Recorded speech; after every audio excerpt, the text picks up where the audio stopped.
Good morning साथियों। इस video में हम बात करने वाले हैं 9 अक्टूबर से जुड़े हुए महत्वपूर्ण करंट अफेयर के बारे में, जो सभी प्रकार के परीक्षार्थियों के लिए बिल्कुल इम्पोर्टेंट है। तो बिल्कुल आप सभी वीडियो को कंप्लीट देखिएगा। कुल इसमें 20 एमसीक्यू करंट अफेयर लिए गए हैं, जो सभी प्रकार की परीक्षाओं के लिए महत्वपूर्ण होने वाले हैं। चलिए पहले प्रश्न की हम बात कर लेते हैं। तो प्रश्न कहता है कि हाल ही में 2025 का नोबेल चिकित्सा या शरीर क्रिया विज्ञान पुरस्कार किसे दिया गया है। तो ध्यान रखें, अगर हम बात करिए किसे दिया गया है, तो इसमें जो है अगर बात करेंगे तो मैरी ई ब्रन को, इनको भी मिला है, फ्रेड रैम्सडेल को भी मिला है और सीमोन सकागुची को भी क्या है, ये दिया गया है। तो यानी कि इसका ऑप्शन जो है क्या होने वाला है, तो बिल्कुल बी, सी और डी ये पूरे जो है सही हो जाएंगे। और किसको नहीं दिया गया है, तो ड्रू वाइसमैन, इनको जो है नहीं मिला है। तो ये आप ध्यान रखेंगे। अगर हम नोबेल चिकित्सा या शरीर क्रिया विज्ञान पुरस्कार की बात करेंगे शुरुआत की, तो इसकी जो शुरुआत हुई थी, ध्यान रखिएगा 1900 जो है 1 ईस्वी में जो है इसकी क्या हुई थी, तो शुरुआत हुई थी। तो ये आप ध्यान रखेंगे। और यह जो है इसे अल्फ्रेड नोबेल की स्मृति में मनाया जाता है। किसकी स्मृति में? अल्फ्रेड नोबेल के स्मृति में। अगला प्रश्न कहता है कि भारत के विश्व पैरा एथलेटिक्स चैंपियनशिप 2025 में कितने पदक जीते हैं। इसमें अगर हम बात करेंगे तो कुल जो है 22 पदक जीते गए हैं। ऑप्शन नंबर सी बिल्कुल राइट हो जाएगा। और ध्यान रखें, भारत ने जो है पहली बार 20 से अधिक जो है पदक जीतकर जो है नया रिकॉर्ड क्या किया है, तो बनाया है। इसके अलावा पैरा जो है, अगर हम बात करें विश्व पैरा एथलेटिक्स चैंपियनशिप का आयोजन जो है इंटरनेशनल पैरा ओलंपिक कमेटी द्वारा किया जाता है, यानी कि आईपीसी के द्वारा जो है किया जाता है।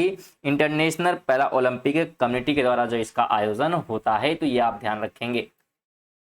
अगला प्रश्न है कि सिंगापुर सरकार ने किस द्वीप का नाम बदलकर जुबिन गर्ग आइलैंड रखा है। तो यह जो है रखा गया है किसका नाम बदलकर, बिल्कुल सेंट जॉन्स द्वीप का। ऑप्शन नंबर क्या होगा, तो बी ऑप्शन बिल्कुल आपको ध्यान रखना है। जुबिन गर्ग जो है भारत के प्रसिद्ध जो है असमिया गायक हैं। और सिंगापुर दक्षिण पूर्व एशिया में जो है स्थित यह द्वीपीय देश है, जिसने क्या है अपना नाम बदला है। आगे हम बात करेंगे तो ए रामचंद्रन को समर्पित संग्रहालय किस राज्य में उद्घाटित किया गया है। तो इसे जो है उद्घाटित किया गया है केरल में। कहां पर? बिल्कुल केरल में। ऑप्शन नंबर बी आपको ध्यान रखना है। ए रामचंद्र प्रसिद्ध जो भारतीय चित्रकार और मूर्तिकार ये हैं कौन? अगर हम बात करेंगे रामचंद्रन की, तो ध्यान रखना है यह जो है चित्रकार भी हैं, चित्रकार और साथ में क्या हैं, तो साथ में ये जो है मूर्तिकार भी हैं। तो ये आप ध्यान रखेंगे इनके बारे में कि ये मूर्तिकार भी हैं और चित्रकार भी हैं। अगला प्रश्न है कि माझे घर योजना किस राज्य में शुरू की गई है। इसकी जो शुरुआत है गोवा में की गई है। ऑप्शन नंबर बी राइट हो जाएगा। गोवा की राजधानी की बात करेंगे तो क्या हो जाएगा, बिल्कुल पणजी जो है इसकी क्या है, कैपिटल है। तो ये आपको पता होना चाहिए। और माझे जो है घर योजना का जो उद्देश्य है सभी परिवारों को जो है पक्के घर उपलब्ध कराना है। आगे बात करते हैं तो एक्सरसाइज कोंकण 2025 किन दो देशों की सेनाओं के बीच आयोजित की गई है। तो यह जो है आयोजित की गई है भारत और यूके के बीच में। ऑप्शन नंबर सी इस प्रश्न का राइट हो जाएगा। कोंकण जो है बिल्कुल भारत और ब्रिटेन की सेनाओं के बीच जो है द्विपक्षीय सैन्य अभ्यास है। और यह जो है समुद्री सुरक्षा और आपसी जो है सहयोग को बढ़ावा देने के लिए आयोजित किया जाता है। यूके की राजधानी की बात करेंगे तो बिल्कुल लंदन जो है आपको पता होना चाहिए। चलिए आगे बात करते हैं। 7 है कि मखाना उत्कृष्टता केंद्र का उद्घाटन किस केंद्रीय मंत्री ने किया है। इसका उद्घाटन जो है ध्यान रखिएगा शिवराज सिंह चौहान द्वारा किया गया है। ऑप्शन नंबर बी इस प्रश्न का राइट हो जाएगा। मखाना जो है बात करेंगे तो मखाना का जो है सबसे अधिक जो है उत्पादन बिहार राज्य में होता है। सबसे अधिक उत्पादन की बात करेंगे जो है सबसे जो है अधिक उत्पादन की। अच्छा, यहाँ पे बहुत सारे लोग जो है मखाना नहीं समझ पा रहे होंगे, तो मखाना बिल्कुल बात करेंगे। आप सभी लोग जो है खीर खाए होंगे और खीर में जो है सफेद से ऐसे गोल गोल जो है पड़ता है खीर में जो है लावा जैसा, तो उसी को क्या है मखाना कहा जाता है। और सबसे अधिक इसका उत्पादन जो करता है तो बिहार करता है, आपको पता होना चाहिए। और इसे जो है फॉक्स नट या लोटस सीड के नाम से भी जाना जाता है इसको, मखाना को। अगला प्रश्न है कि संध्या शांताराम कौन थी जिनका हाल ही में निधन हुआ है।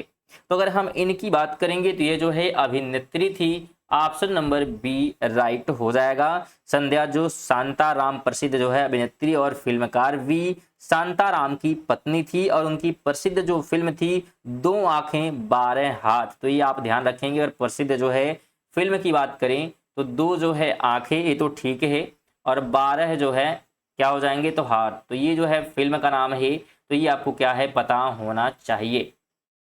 चलिए आगे बात करते हैं। तो कह रहा है हाल ही में शुरू की गई पीएम सेतु योजना का उद्देश्य क्या है। तो अगर हम इसके उद्देश्य की बात करेंगे तो डिजिटल जो है आईटीआई आधुनिकीकरण इसका जो है उद्देश्य है। ऑप्शन नंबर 20 प्रश्न का राइट हो जाएगा। और यह जो है कौशल विकास मंत्रालय द्वारा शुरू किया गया है। किसके द्वारा? तो कौशल विकास मंत्रालय, ठीक है। तो इसके द्वारा जो क्या किया गया है, शुरू ये किया गया है, तो ये आपको पता होना चाहिए। स्टूडेंट अगर वीडियो जो है पसंद आ रही है तो वीडियो को लाइक और साथ में शेयर कर दो, चलो, जो कि बिल्कुल फ्री है, तो जरूर आप कर दें। साथ में आप बता दें आप जो है यहाँ पे अगर ग्रुप डी की जो है तैयारी करना चाहते हैं तो बिल्कुल आप कर सकते हैं। पूरा सिलेबस जो है ग्रुप डी का क्या है कंप्लीट किया गया और डेली जो है रात को 8 बजे वीडियो भी आ रही है ग्रुप डी से जुड़े हुए महत्वपूर्ण प्रश्नों की सीरीज की। तो आप उन्हें देखकर अपनी तैयारी क्या है बेहतरीन तरीके से कर सकते हैं और सिलेबस भी कवर कर सकते हैं। 3 नंबर की बात करेंगे तो राजस्थान का पहला नमो जैव विविधता पार्क कहाँ स्थापित किया गया है। तो ध्यान रखें यह स्थापित किया गया है अलवर में। ऑप्शन नंबर बी इस प्रश्न का राइट हो जाएगा। और यह जो है बात करेंगे अलवर की तो है कहाँ पे, तो यह जो है राजस्थान में है, तो ये आपको पता होना चाहिए। और राजस्थान का जो है ये पहला जो है नमो बायोडायवर्सिटी पार्क जो है हरियाली और पर्यावरण संरक्षण को समर्पित है। और राजस्थान की राजधानी की बात करेंगे तो क्या हो जाएगा, बिल्कुल जयपुर जो है इसकी राजधानी है। तो ये आपको क्या है ध्यान रखना है।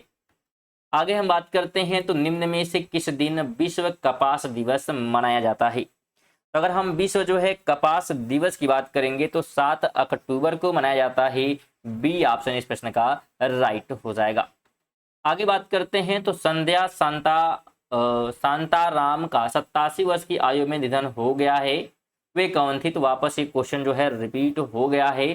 तो इनकी बात करेंगे तो बिल्कुल अभिनेत्री हैं। ऑप्शन नंबर क्या होगा, तो डी जो है इस प्रश्न का बिल्कुल राइट हो जाने वाला है। और इनके जो है फिल्म की फेमस फिल्म की बात हम लोग किए हैं तो आप लोग कमेंट बॉक्स में बताएंगे बिना वीडियो को पीछे देखे हुए। चलिए आगे बढ़ते हैं। तो कह रहा है कि निम्न में से किसके द्वारा जो है आफ्टर मी चाओज नामक किताब लिखी गई है। तो इस किताब की बात करेंगे तो एमजे अकबर द्वारा क्या है ये लिखा गया है। तो ऑप्शन नंबर बी बिल्कुल राइट हो जाएगा। नेक्स्ट क्वेश्चन है कि निम्न में से किस राज्य में भारत की पहली वाणिज्यिक कोयला खदान शुरू की गई है। इसकी जो शुरुआत है ध्यान रखिएगा अरुणाचल प्रदेश में की गई है। ऑप्शन नंबर ए हो जाएगा।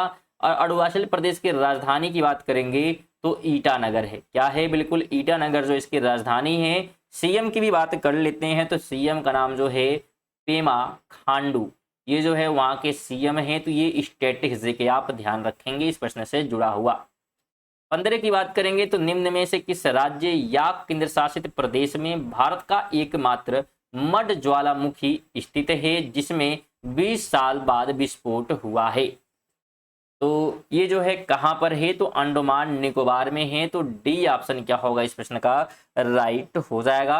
अंडमान निकोबार की राजधानी की बात करेंगे तो पोर्ट ब्लेयर, क्या है, बिल्कुल पोर्ट जो है ब्लेयर जो है इसकी क्या है राजधानी है। हालांकि स्टूडेंट ध्यान रखिएगा अगर हम इसकी बात करेंगे तो 2024 में इसका नाम जो है क्या किया गया है, तो बदल दिया गया है, बदल दिया गया है। और जो नया नाम पड़ा है ये क्या है, तो विजयपुरम है। क्या है, विजयपुरम जो है नाम पड़ गया है और ये आधिकारिक बन चुका है। बिल्कुल क्या बन चुका है, तो आधिकारिक बन चुका है। चलिए 16 की बात करेंगे तो हाल ही में नवी मुंबई अंतर्राष्ट्रीय हवाई अड्डे का नाम बदलकर क्या रखा गया है। तो इसका नाम रख दिया गया है लोक नेते डीबी अंतर्राष्ट्रीय हवाई अड्डा, यानी कि ऑप्शन नंबर ए इस प्रश्न का राइट हो जाएगा। स्टूडेंट यहाँ पे जो है डीबी का बात करें, डीबी का मतलब क्या है और ये जो हवाई अड्डा है किसको समर्पित है, तो इनका नाम है दिनकर, क्या नाम है, बिल्कुल दिनकर जो है बालू पाटिल। तो इनको क्या है, ये समर्पित है। ये हैं कौन, तो ये किसान नेता हैं। ये कौन है, तो ये जो है किसान नेता हैं और इन्हीं को ये समर्पित है। और डीबी का मतलब यहाँ पे यही है, दिनकर बालू, ठीक है। और पूरा नाम इनका पाटिल है। तो ये आप इनके बारे में ध्यान रखेंगे। इसलिए अगर आप जो है यूपीएसआई की तैयारी करना चाहते हैं तो बिल्कुल आप कमेंट करिएगा। हालांकि सिलेबस जो है चल रहा है, लेकिन यहाँ पे दिक्कत ये है कि आप लोग उतनी जो है एक्टिविटी दिखा नहीं रहे हैं, इसलिए क्या है थोड़ी सी वीडियो जो है डिले आती है। जरूर अगर आप तैयारी कर रहे हैं तो कमेंट करिएगा कि डेली बेसिस पे जो है वीडियो क्या किए जाएं, अपलोड किए जाएं। आप लोग कमेंट करेंगे तो बिल्कुल डेली बेसिस पे वीडियो जो है यूपीएसआई के लिए जो है आने लगेंगी। तो फिर जो है 2 दिन के अंतराल पे क्या है वीडियो आ जाएंगे। हालांकि आपका पूरा सिलेबस जो है कंप्लीट कर दिया जाएगा और लास्ट में आपको प्रैक्टिस सेट भी क्या है दिए जाएंगे। चलिए आगे बात करते हैं। तो निम्न में से किस राज्य में भारत की पहली जो है सहकारी संचालित संपीड़ित बायोगैस और पोटास ग्रीन्यूल परियोजना को शुरू किया गया है। इसकी शुरुआत जो है ध्यान रखिएगा महाराष्ट्र में की गई है। ऑप्शन नंबर बी हो जाएगा। और महाराष्ट्र के अगर कैपिटल की हम बात करेंगे, राजधानी की बात करेंगे, तो मुंबई आपको पता होना चाहिए। और साथ में यहाँ पे हम सीएम की बात कर ले महाराष्ट्र की, तो कौन है, तो सीएम जो है देवेंद्र जो है कौन है, तो फडणवीस हैं, ठीक है, फडणवीस, ठीक है। तो फडणवीस ये क्या है, यहाँ के सीएम हैं। तो ये आपको क्या है ध्यान होना चाहिए। देवेंद्र लिखा हुआ है, देवेंद्र फडणवीस यहाँ के सीएम है महाराष्ट्र के। आगे बात करते हैं। तो निम्न में से किस स्थान पर अंतर्राष्ट्रीय प्राकृतिक संरक्षण संघ विश्व संरक्षण कांग्रेस का आयोजन किया जाएगा। तो इसका आयोजन जो है अबू धाबी में किया जाएगा। सी ऑप्शन राइट हो जाएगा। और अबू धाबी की बात करेंगे तो यह जो है संयुक्त जो है अरब अमीरात, इसकी जो है क्या है राजधानी है। संयुक्त अरब अमीरात की राजधानी क्या है, तो अबू धाबी है। तो बिल्कुल आप ध्यान रखेंगे इसके बारे में। 19 की बात करते हैं। तो निम्न में से किसे जो है भौतिकी का नोबेल पुरस्कार 2025 नहीं दिया गया है। नहीं की यहाँ पे बात की जा रही है, तो डी हो जाएगा। मैरी ई ब्रूनको को क्या है नहीं मिला है। तो डी ऑप्शन इस प्रश्न का बिल्कुल क्या होगा राइट हो जाएगा। अगर आप पीडीएफ जो है प्राप्त करना चाहते हैं इन प्रश्नों का, तो आप पीडीएफ की बात करेंगे तो टेलीग्राम से जो है प्राप्त कर सकते हैं। और टेलीग्राम का जो लिंक है आपको नीचे जो है डिस्क्रिप्शन मिल जाएगा, यहाँ से आप बिल्कुल फ्री में जो है पीडीएफ प्राप्त कर सकते हैं। चलिए 20 की बात कर रहे हैं। तो हाल ही में किस देश ने जो है दक्षिण पूर्व एशिया का पहला कोरल क्रायो बैंक लॉन्च किया है। तो ये जो है लॉन्च किया है फिलीपींस के द्वारा। अपने फिलीपींस ने लॉन्च किया है, तो सी ऑप्शन हो जाएगा। और फिलीपींस की राजधानी की बात करेंगे तो मनीला है। क्या है फिलीपींस की राजधानी मनीला है। पीएम की यहाँ की हम बात करें या यहाँ पे मुद्रा बात कर लेते हैं, ठीक है, मुद्रा की बात कर लेते हैं। तो मुद्रा जो है क्या है, तो फिलीपीनी जो है यहाँ देखिएगा फिलीपीनी पेसो है। तो ये क्या है यहाँ की मुद्रा है। तो ये स्ट्रेटेजी के क्या है आपको यहाँ पे ध्यान रखना है। स्टूडेंट अब बात कर लेते हैं आज के क्वेश्चन ऑफ द डे की। तो कह रहा है क्वेश्चन ऑफ द डे हमारा है कि भारत के पूर्व में पड़ोसी देश है। ऑप्शन है नेपाल, श्रीलंका, चीन या बांग्लादेश। तो इस प्रश्न का राइट आंसर आप सभी स्टूडेंट जो है क्या करेंगे कमेंट करेंगे। जाते जाते वीडियो को लाइक कर देंगे, एक जो है शेयर कर देंगे और बिल्कुल चैनल पर नए होंगे तो चैनल को जो है बिल्कुल सब्सक्राइब कर लीजिएगा। और बिल्कुल ये सभी चीज़ें स्टूडेंट बिल्कुल फ्री है, तो जरूर कम से कम आप सब्सक्राइब वगैरह तो किया करिए। वीडियो आप लोग देखते तो लेकिन सब्सक्राइब नहीं करते हैं, जरूर सब्सक्राइब कर लें, आपसे निवेदन है। चलिए मिलते हैं अगली वीडियो तक के लिए। जय हिंद, वंदे मातरम।